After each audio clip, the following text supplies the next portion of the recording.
All right, so now I will formally introduce Ava Diamond. Ava is a Chief Mental Fitness Officer, a psychotherapist, professional athlete, nutritional therapist, international success coach. She has decades of clinical practice and years as a professional athlete, allowing her to develop mental fitness programs. She writes, she speaks, she educates emerging adults, recovering addicts, corporate teams, CEOs, as we all know and love, and military officers to help them manage mindset behaviors to reach their optimal success. Please welcome Ava Diamond. So, Ava, take it away. Thank you, Connie. And of course, for those of you who are moms, you know that that's actually your number one hat that you wear, right? And so I have my 3 adult children who I'm thrilled to have raised for the last 25 years.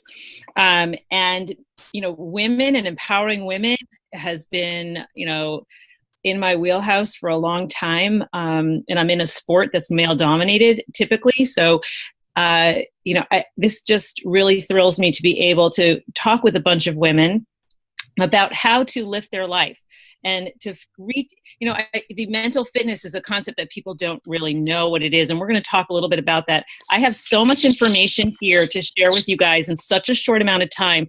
I want you to be ready. So you have to grab whatever you use to do your writing. So if you can do it on your laptop, you do it on your phone, or if you go old school with pen and paper, grab it now, because this is actually a working webinar. There's going to be jam-packed info, and at the end, you're going to have my contact information. You could always find me through Connie and through Women Who Dare, and I'm very, very happy to answer any questions or give you feedback at any point as we are in this together through Women Who Dare. So let's get started with core power for life lifting, because mindset is your fuel source for lifting life. We just so often underestimate a few things, and I want you to know what to expect today. But in the underestimation of brain chemistry and how much we can actually manage what goes on in our brain, when we harness that power, we become the most authentic and impactful we can possibly be. And so Diamond Mind Strategies, this is what you're going to expect to do today, are designed to harness that effective and authentic self. And you're also going to learn today about this new mind and body paradigm. Mental fitness is not about, I'm not going to give you a workout routine, even though that's my forte in my own life. I don't train people. That's not what I do. I can give you tips if you ask. But mental fitness is about how to exercise your mindset first. And secondly, then also I use a lot of life lessons from the gym so that you actually maximize any exercise that you engage in physically, and then learn how to transfer that experience over to the boardroom and the bedroom, by the way. So you can have your most effective professional and romantic life as well. And then there's the nutritional psychology that we're going to talk about. And that's going to be something that we can really just touch on here, because it is very subjective. It's something to be customized, but I'll give you the idea of it. The biopsychosocial approach to nutrition, which is cutting edge and different. I'm not a nutritionist, guys. No, that's not where I'm going. I can't give you a nutrition plan for fat loss or muscle building, even though I know it for myself. Nutritional psychology is about the bio. How do you eat to nourish your brain, to manage anxiety, depression, fatigue, stress, etc.? That's the biological component. Then there's the psycho, which is the psychological component, or the associations, the mental associations you have with food and eating behaviors. And very often there's such a knee-jerk reaction to thoughts and actions, which is the behavior, the biopsychosocial, social is behavior, the behavior that we use to eat, and then we wind up derailing our goals. So we're going to talk a little bit about how to manage brain chemistry and how to adjust your relationship with food and eating in order for you to find a new kind of personal power. The outcome might be that you lose weight if you need to. It might be that you gain muscle if you need to or want to. But the goal is really to maximize mindset. How's that? Are you with me so far? I'm sure that Connie's going to let me know if people are typing in any kind of questions or comments along the way. So feel free to shoot her a message and we will do our best to pay attention and, of course, contact me afterwards. So let's get to some foundation terms. Vitality. You know, most people say, I just want to be happy. Guess what? Research shows that, in fact, and greatest philosophers talk about this from the beginning of time, that in fact, happiness, and you'll hear about this later, is overrated. And more people, when it comes down to it, what you're really looking for, what we are typically really looking for, is vitality. Vitality is the capacity to live or grow or develop. As you can see here in this slide, it's the force that distinguishes us between living and non-living things, and it's that vigor and energy and power that we seek to survive and thrive. So beyond happiness, happiness comes and goes. I got a thing with happiness, and I don't look for happiness. I look for serenity, which we'll talk about later, as I said. But the real quest that human beings seem to have is for this vitality. And we wind up shooting ourselves in the foot with vitality simply by not harnessing that power in our mindset, not attending to the biopsychosocial of our brain power so that we can live fully and not just fine. Fine to me is a 4-letter word. I don't go for fine. I go for fully. Fully, it's a 5-letter word. So let's just be clear about what mindset is. Mindset, an attitude or belief that predetermines a response. And it has to do with our interpretations of a situation. So it's something that happens often automatically because, again, we underestimate our ability to manage it. And it actually channels all of our energy.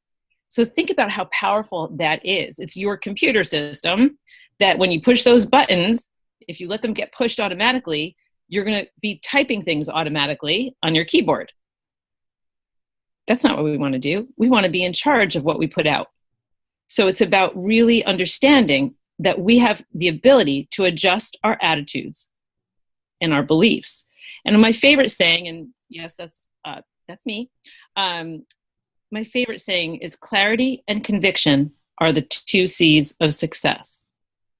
Being clear about who you are and being committed to living authentic for your intentions are actualized through your actions. Those are the 2 C's of success, truly. And that is the foundation for what we're about to do. Okay. Yep, that's me again. Core work. Core Power for Life Lifting is the name of this seminar. And core work is not just about your midsection. Get ready with your writing utensils, your pen, paper, phone, whatever you're going to use, because this is the first exercise we're about to get into. I call core power your values, attitudes, beliefs, traits, personality traits, skills, the information you have already in your own head. And those are the things that stabilize us and lift us. And I'm going to teach you how to identify, become super, super clear, the first C of success, on your core power, and then how to use it for adherence, for conviction, so that you can actually stabilize and progress in the life that you desire and deserve. This is just a really fun slide to demonstrate, I'm Ava Diamond. There's a woman made of diamonds. I'd like to decide that I am made of precious diamonds. How's that? So you got to know what you're made of first in order to reclaim what's gone dormant in your life, reinvent, or reinvest.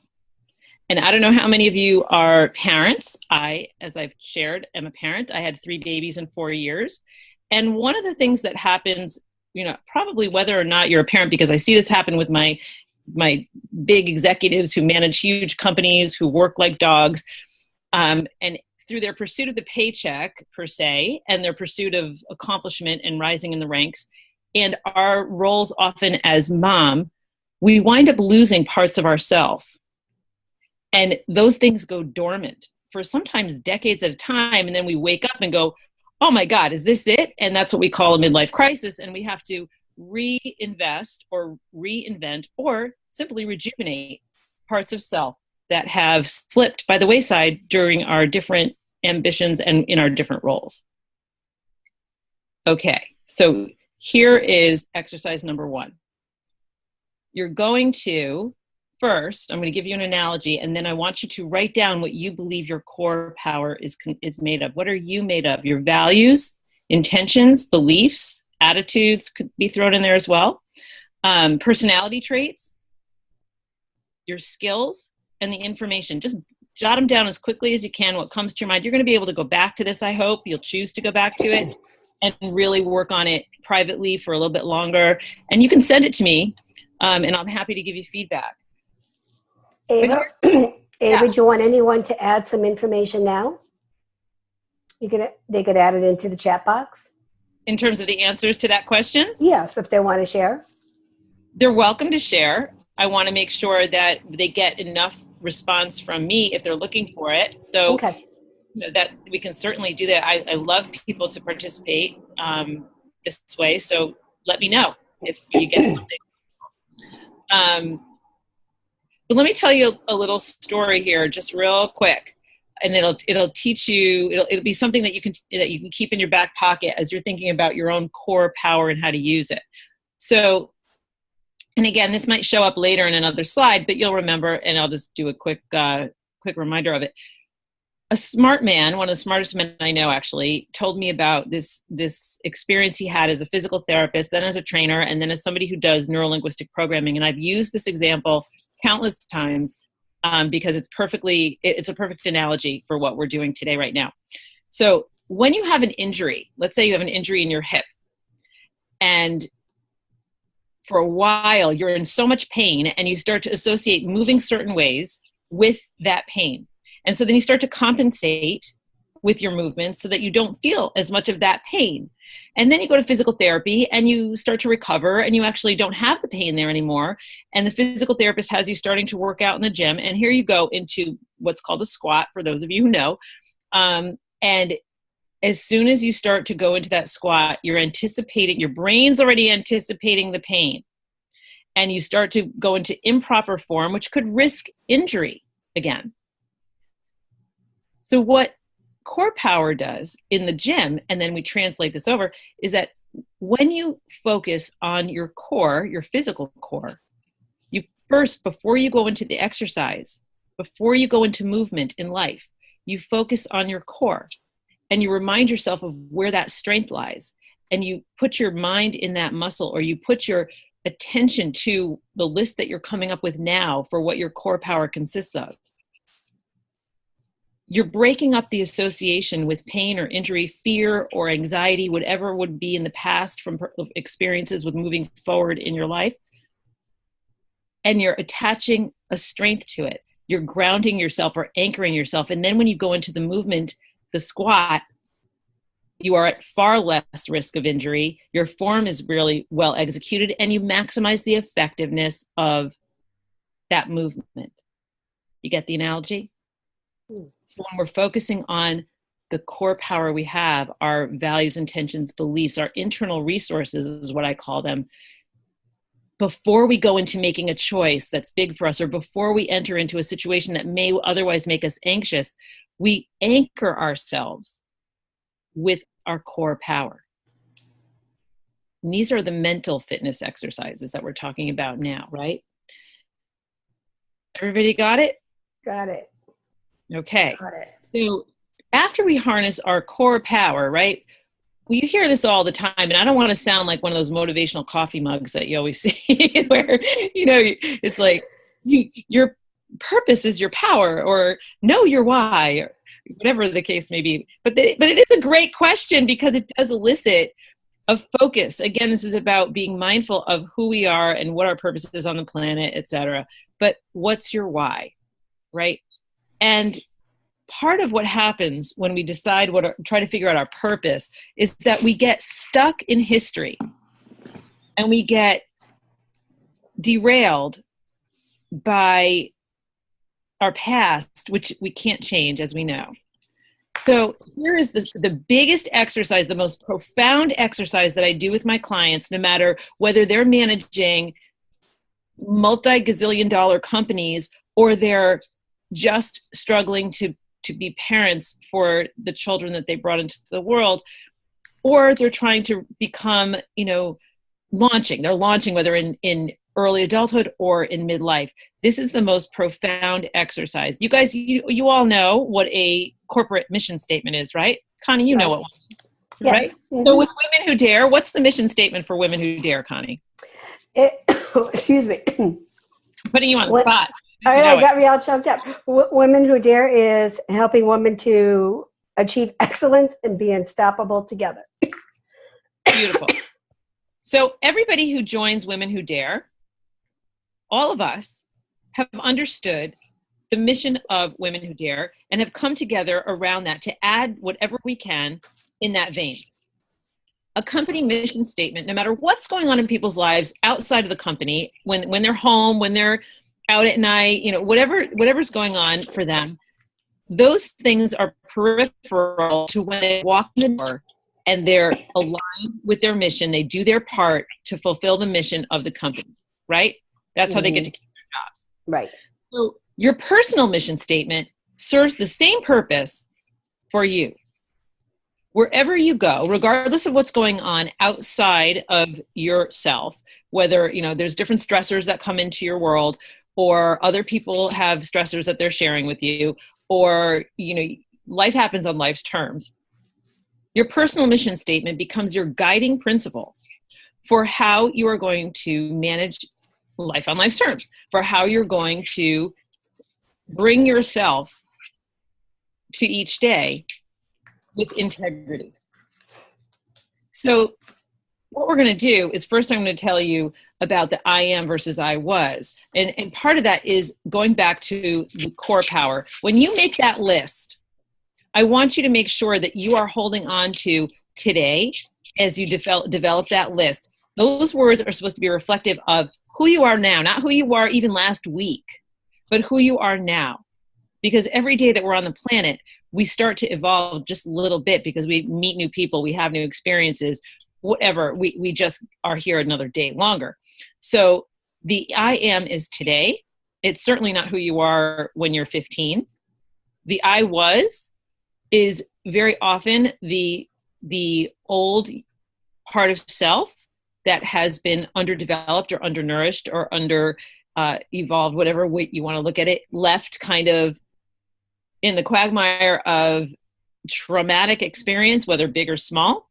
And that I was being can be left in a safe little spot, doesn't have to be rejected, but has to be put in a proper space where, yes, that's the I was, and here's who I am right now. And you're focusing on here's who I am right now and not giving power to whatever created the issues for the person you were once upon a time.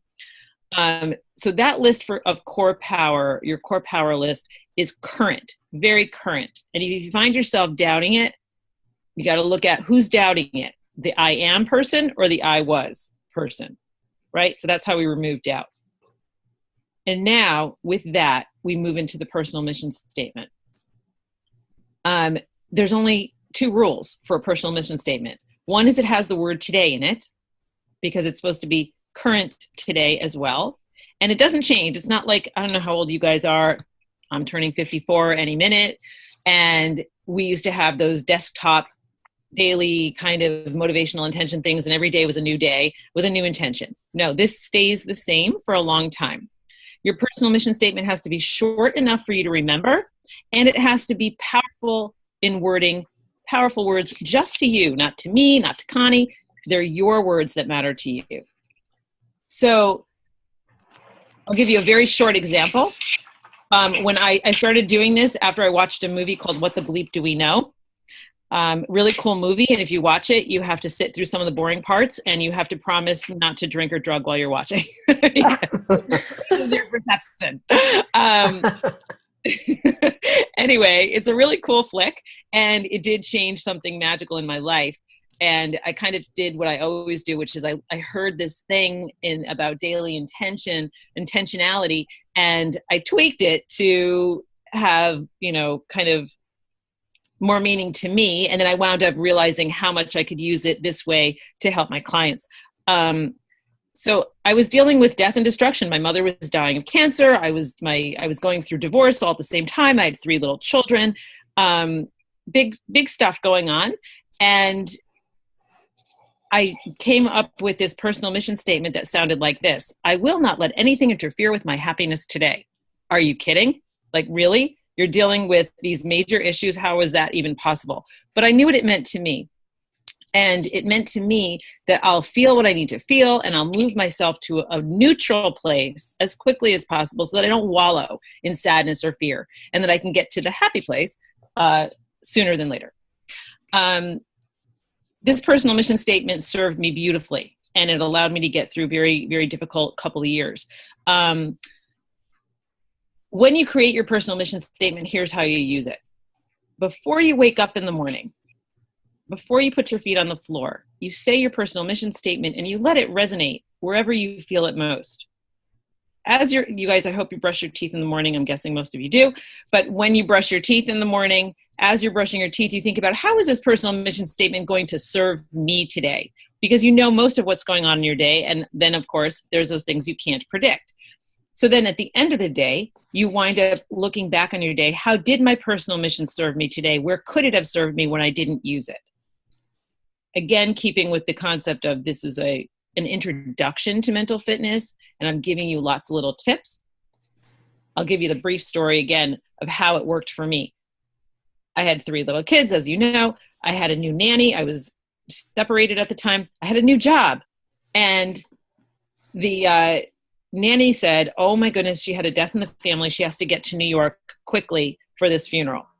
And I did what I do. I did what all of us do. We go into firefighter mode and we pull everything together and we make shit happen.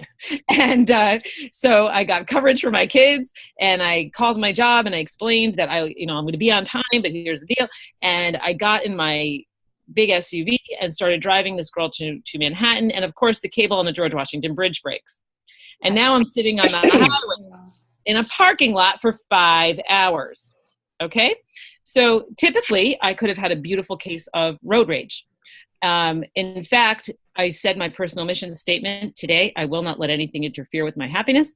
I popped open the sunroof. Back then it wasn't illegal to talk on the phone. I called people I hadn't had time to connect with in such a long time. And I thought to myself, when was the last time I was able to do nothing but chill for this long of a period of time? I couldn't recall. It turned out to be a vacation for me. I kept my job, which was good. My kids recovered, which was good. And I kept my sanity. So I used the time better. You get that now? That's how the personal statement can help you manage with that, with life on life's terms. So the 1.5 of this is what's your why, and that's your purpose. And after you've gotten your core power and your personal mission statement lined up, you can then really hone in on your why. Why is this all important to me? Why am I on this webinar right now? Why am I looking to become part of Women Who Dare? What is going on for me that it's compelling me to be part of a movement like this? What's your why? I want you to I would love for you to send that to me, send that to Connie.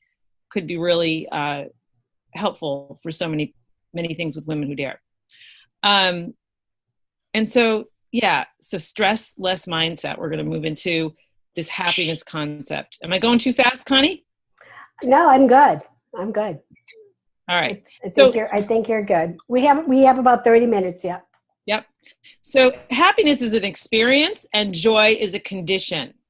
I want you to remember that, because I've got this about happiness and how it comes and goes. And mindset is, that's where our happy place lives when we do have it. But it comes and goes, just like the sadness and the stress and the fears.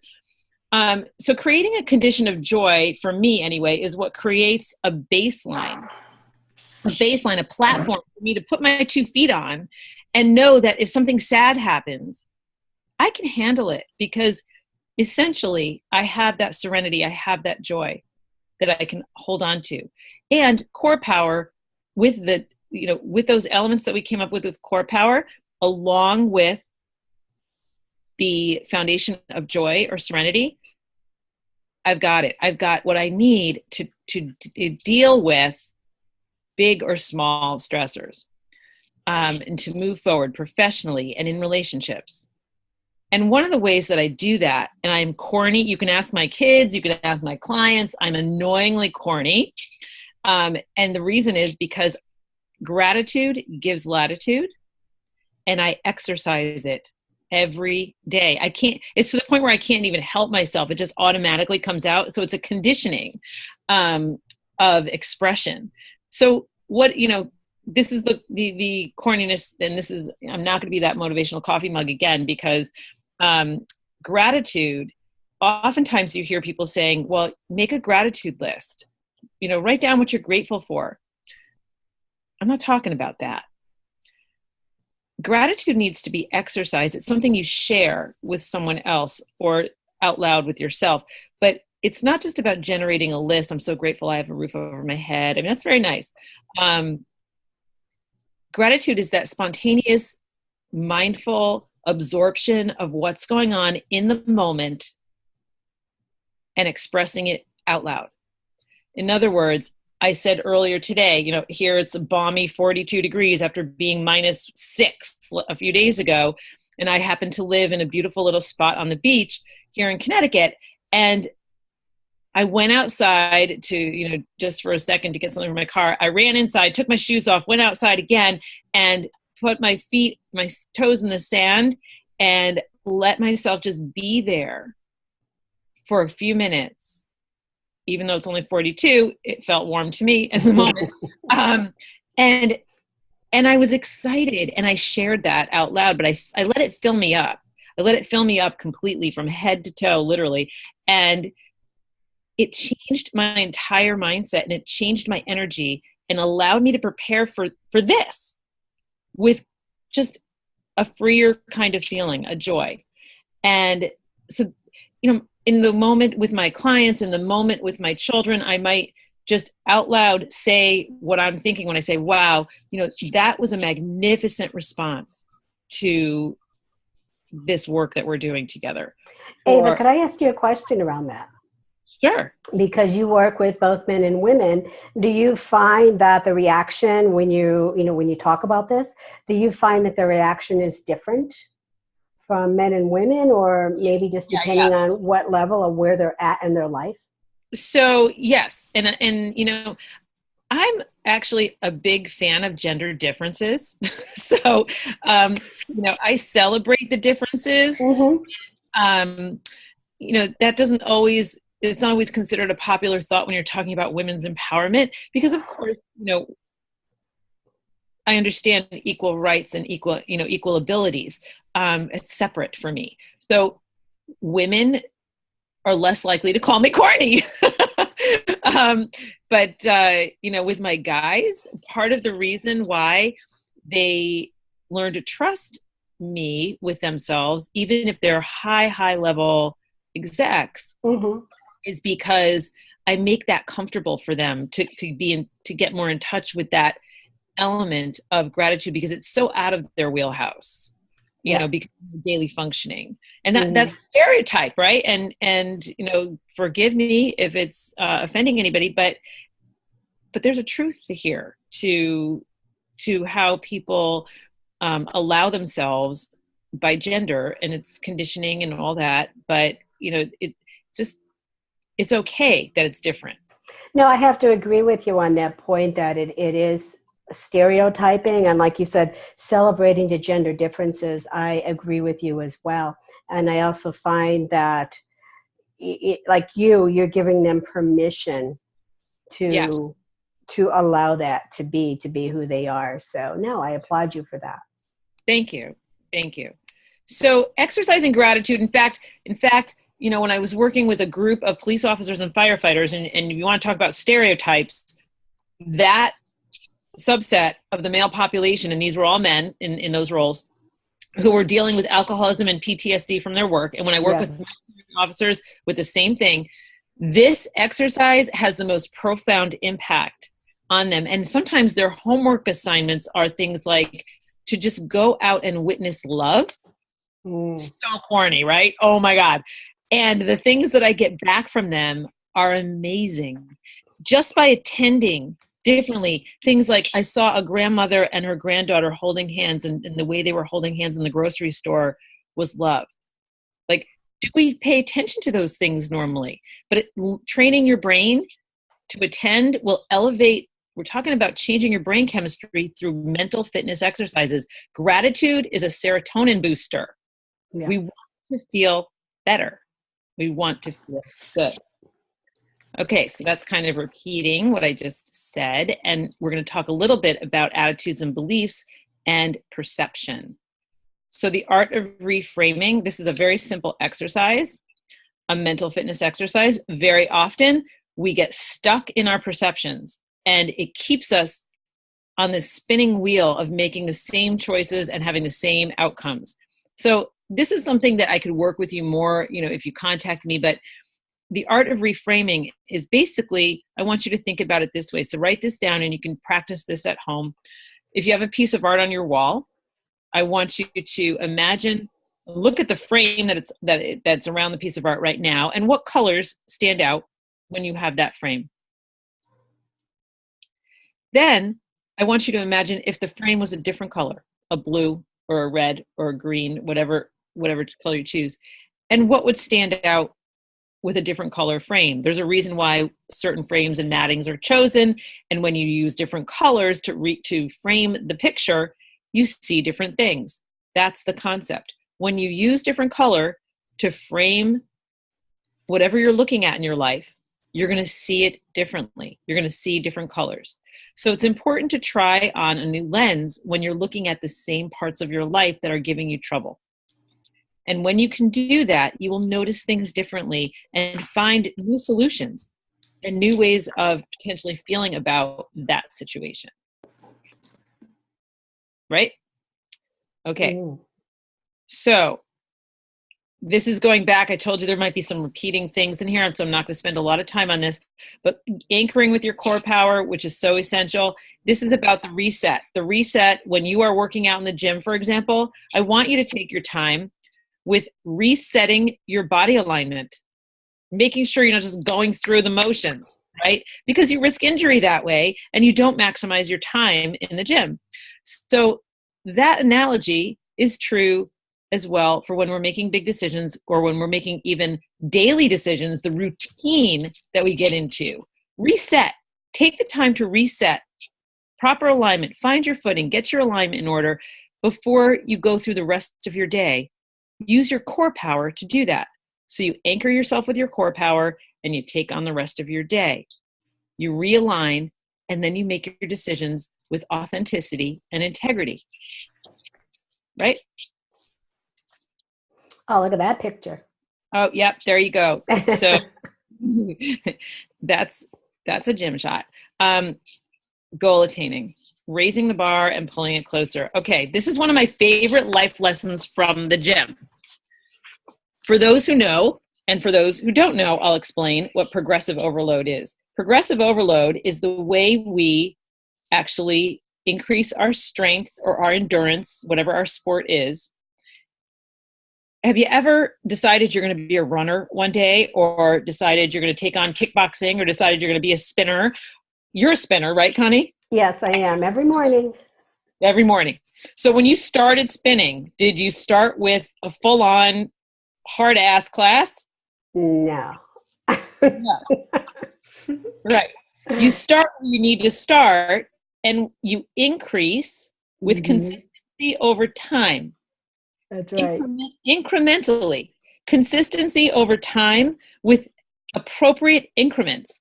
The people who get hurt and who wind up quitting their sport or not going to the gym anymore are the people who take on too much too soon, and they wind up derailing their progress, right? Progressive overload can be as little as adding, I always use weight training because that's my thing. If you add 2 pounds or 2 repetitions each workout, that's progressive overload, right? So it's raising the bar just enough. So how does that translate over? You guys, smart people, you can figure out where I'm going. Progressive overload in life is not about taking on too much too fast. It's about mapping out how you're going to incrementally, consistently over time add to your repertoire of career building or social life, whatever the case may be that you're trying to build in your life at the time. How does that sound, Connie? That sounds great. I mean, yeah, I mean, I couldn't have started spinning, I mean, right out. I mean, I've been doing it now for many years. But yeah, to start right out, I never would have stuck to it. And I know people that didn't stick to it. My sister didn't. And now she's a marathon runner. So, and you also have to find, you know, again, what fits for you, but start slow and then build up to that. Progressive overload, consistency over time, incremental measures, measurable steps that make sense. Absolutely. Mm-hmm. That's professionally too. When you were building Women Who Dare, did you just dive right in and put together the whole shebang? Or did you have steps that were progressive and continually progressive over time? Oh, no, it was progressive over a long time. Right. So it's true with business. It's true with pleasure. It's true with body. Yes. Right. And now here's the mindfulness, that overrated, kind of overutilized word. The way I help people to think about this is another life lesson from the gym. When we're engaging in life, and this goes all the way into, how does gratitude become something you exercise? This is how. When you're working out in the gym or spinning in a class or dancing Zumba or whatever it is, if your mind is somewhere else, first of all, you risk injury. A, that's always the first thing. And B, you don't even realize it, but you're missing out on a great portion of the impact of the exercise that you're doing. So, great trainers will tell you, first make the connection with your mind into the muscle. Think about what exactly, even look at. I look at my muscles as I'm training them. No, it's not because, oh, wow, look at my muscles. It's because it directs my energy to where it ultimately needs to go. And that's true outside of the gym as well. When we use all of our senses to pay attention to what we're doing, instead of the multitasking that so many, myself included, are capable of and guilty of, when we cut back the distraction and we use all of our senses to focus on what we're doing, the effectiveness is so much greater. And that's not to say that, we don't have moments where we have to multitask in order to get stuff done. But throughout your day, it's very important to find pockets of time where you are actually using all of your senses to focus on exactly what you're doing. And that's where you're going to notice the gratitude elements. That's where you're going to notice the new things. You're going to be able to reframe and see the new colors in your day. And you're going to be able to actually discover new opportunities professionally and personally when you do that. Too many times we just don't even pick up on the opportunities that exist because we're in a channeled mindset, because we're distracted, all of those reasons. So, this is going to help you to notice the opportunities that are in front of you. Okay, I'm talking fast because I'm looking at the time. I'm watching you. You're good. So flexible discipline is a diamond mind strategy. And did you notice who this is? Anybody know who that is? Janet Jackson. Janet Jackson is my favorite. So, again, I'm dating myself, but she was the first woman I ever saw that had what's called the loin of Apollo, this abdominal muscle that was so pronounced. Mm-hmm. And I said, I want that. Kind of where I went with developing my own physique. Anyway, what is flexible discipline? It's a way to help you be resilient, to bounce back, to have what you need to stay in the game long and strong, whatever your goals are, and to actually reach your goals. Flexible discipline is a planful deviation and a protective measure against relapse or derailment from your goals. It's adherence enhancing, it's lifestyle creating, and it's self-esteem supporting. So what is flexible discipline? Flexible discipline is about, okay, here's an example. You have a big weekend party with your family and you've got a goal of losing 15 pounds and oh my God, now you're going to ruin it because you're going to this party with your family or a wedding or whatever it is. Flexible discipline is not about depriving. It's about living life on life's terms while staying true. It's about creating space for a variation, because the truth of the matter is that if you decide, you know what, from 8 to 10 at night when I'm at this wedding, I'm not going to think about what I'm eating. I'm just going to enjoy. right? And then the next day or after the 8 to 10 hours, you say, okay, you know what? My time for enjoying food is over. I'm going to just enjoy the company now. If you can use that kind of flexible discipline so you don't feel like you're missing out, you're going to stay on your nutrition plan longer. You're going to stay with your fitness plan longer. If you just say to yourself, you know what, today my body is telling me that I need to rest, then you're going to have a better workout the next day when your body's not telling you you need rest anymore, as long as you're intuitive with that. And we're going to talk about that in a minute. So flexible discipline is the best way to reduce. You know what FOMO is, Connie? I'm sorry. Do I know what FOMO is? Oh my gosh. No, I forget. Tell me. Fear of missing out. Fear of missing out. Oh, fear of missing out. Okay. I was thinking of something else. Okay. So the best way to reduce fear of missing out is to use flexible discipline. And this applies professionally and physically in your life, because sometimes we can't get everything done and we start to beat ourselves up when we don't.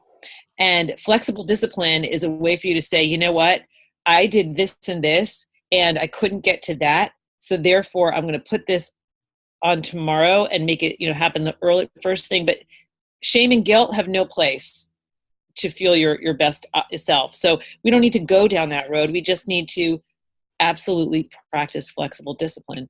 So you apply the if this, then that principle. Okay.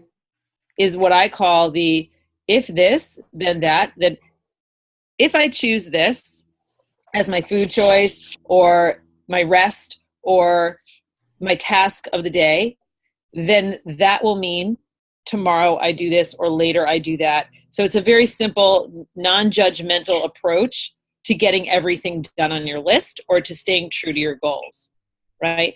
So it's sometimes hard for people to adopt because they are purists. And a lot of overachievers are everything all in or all out kind of people. Right. And, that's a struggle I hear with my execs all the time.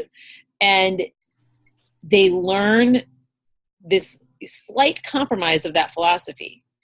And we talk about, here's a really quick story also to demonstrate how this works for a guy. I'll never forget this. He was a CEO, and I came here for the company, not the cupcakes, is leading into that. You can see it on the slide. He was a CEO of a company that he wound up getting promoted to, he got a greater job. He went to a new company as another CEO. Okay. But it was a bigger job. Long story short is that this man was about 500 pounds, really overweight. Wow. Dangerously overweight, and he had just lost 200 pounds, right? So I was with him when he hit the 200-pound mark, not the 500-pound mark. I'm sorry, 300 pounds. He was 300 pounds. He had lost 200 pounds. He was shorter, and he was still pretty overweight. But he was really excited about the new life he was living without alcohol and without overeating and with going to the gym. He had goals. He was motivated. And now here comes this new job, and he's like, holy crap, I have to entertain people in this job all the time. How am I going to do that and stay true to my goals? It's all about, taking people to nice dinners, and I'm going to be out late and also. So what happened was that I came here for the company, not the cupcakes kind of concept, which is an answer you can give to people. Why aren't you eating? Because I get that all the time as an athlete. Why aren't you eating that? I guess you're not eating that. Right. Because I came here from the company, not the cupcakes.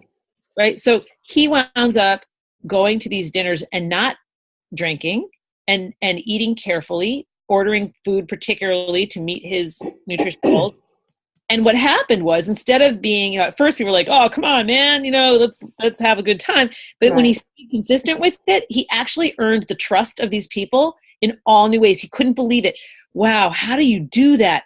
Can you tell me your secret? All of a sudden, he was having clients attracted to him in a whole new way, developing that relationship in a whole new way, where he was afforded great respect and no apologies were needed for his choices.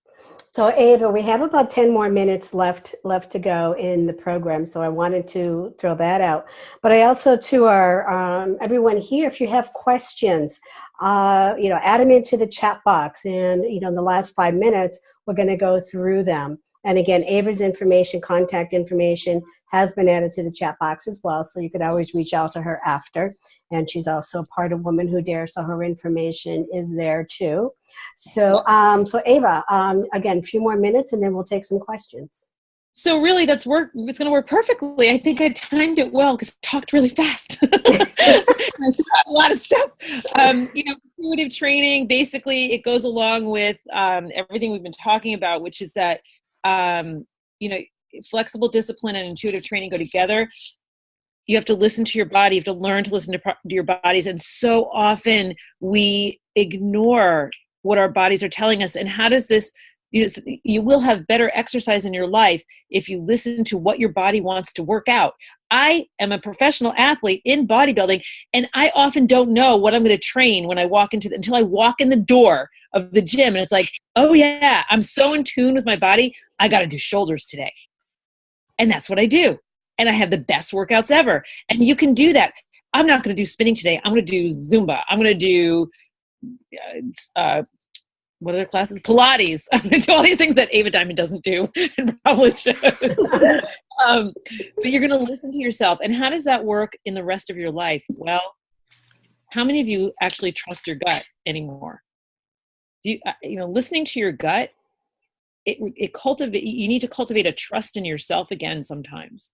And rejuvenate, going all the way back to the beginning, rejuvenate, reinventing, reclaiming parts of yourself that may have gone dormant in the face of stressors and roles and challenges of different kinds, and learn how to trust your gut, whether it's professionally or in a relationship. Because we get those messages from our bodies, and they can be pretty powerful. So to conclude with what I told you would be far too big of a topic for this short period of time, but I wanted to give you some things to add to your understanding of the biopsychosocial model of nutrition so that you can feed yourself well, so that you have that happiness or serenity, if you prefer. And here it is, nourishing a happy head. Serotonin is the serenity chemical produced through sunlight, exercise, and protein. It's the only three ways we get it, is through sunlight, exercise, and protein. And it's depleted by stress. Anybody have stress? We all have stress. We could all raise our hand on that one, right? That's right. So here's what I want you to go out and get. Simple. Most of us can't eat enough in order to get the levels of B6, B9, and L-tryptophan. I don't know. I'm hoping you guys can see the screen is better than I can. But you can go online and order, pharmaceutical grade L-tryptophan is what we're looking for. B6, B9, you can get pretty much anywhere. Yeah. But those things are really going to help boost the production of your serotonin. And, too often, people underestimate how they can supplement with nutrients in order to help their brain function properly. The other thing is that I hear all the time, I don't eat carbs. I'm cutting carbs. And I also hear the flip side of it is self-medication with carbs, where people are just eating so many carbs because, in fact, what do carbs do? They create that immediate increase in serotonin. So self-medicating with carbs happens for a good reason. It just is an overutilized reason or method. So what I want you to do is to not cut your carbs out, but to be smart with carbs. And therefore, so if you have the complex carbohydrate in your diet and you don't overdo it, but you will feel that boost in mood and be able to, to enjoy the serotonin that allows you to function better. Oatmeal, eat a bowl of oatmeal. You can have Japanese sweet potatoes are my favorite. There's different carbohydrates that are really good for you to have. If you're finding that you're stressed and anxious a lot, chances are you've been a carb cutter. I hear it all the time. So, or you've gone so many hours without eating. Right. You just don't have the time. So if you want to have more information about carbohydrate and how to use it to help with your food, then please email me. Changing your relationship with food and eating, I want you to also, when you do your writing now or later, I want you to consider the emotional attachment and the patterns you've developed with foods and eating. Yes, it's in a we enter into a relationship with food and eating because it's a nourishment, it's a nurturing element in our lives. And it's important that we look at, are we looking to self-soothe? Are we looking to somehow, avoid something else by engaging in the cooking and eating behavior? We have to look at these relationships that have been developed around food and eating behaviors in order to decide and figure out what we actually need more. Because if it's self-soothing, then I've got a whole battery of strategies that people use, and you can find them on the internet for yourself and from all kinds of people like me, who can help with helping you learn how to manage stress and anxiety and all that stuff. But it's about creating basically the pause. That's where you're going to start. When you're trying to change your relationship with food, we got to remove the autopilot. Mhm. And this is true in all parts of our lives. We talked about it before, where we have, reframing opportunity to exercise gratitude. All of those things we talked about before can help you create what is also the pause in your relationship with eating and food.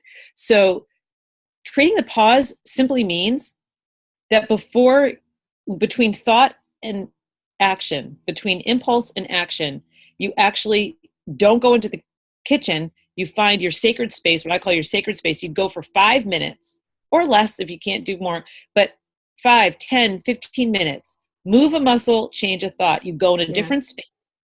I recommend certain audio meditation, music, things like that for people. But you basically take 5 minutes to get in touch with, again, your core. Ground yourself, anchor. We're going all the way back to the beginning now. You're going to anchor yourself. You're going to use your personal mission statement, possibly. And you're going to figure out, what do I need right now? What do I need? Do I need to call a friend? Do I need to take a hot shower? Do I need to go for a run outside? Or do I need to eat? And if you need to eat, you go eat, right? But creating the pause stops the knee-jerk reaction that's just so autopilot that it derails us from actually having our own personal power. So I got 2 minutes on the clock. So that's okay. So we don't have questions here from our participants, but a question that I have for you. So I know you ended with 7 takeaways. Is this something that you can share with our attendees? We'll add it. Definitely, we'll be adding this up to the website. Yes, so, ma'am. Folks can go there if they have any questions or information. This is a lot of information to take in, a lot of information to absorb, and it's a great way to start 2018 with, definitely mental clarity and, fitness and nutrition for your body, again, as well as your mind. Yeah. So, do you have any parting words, Ava?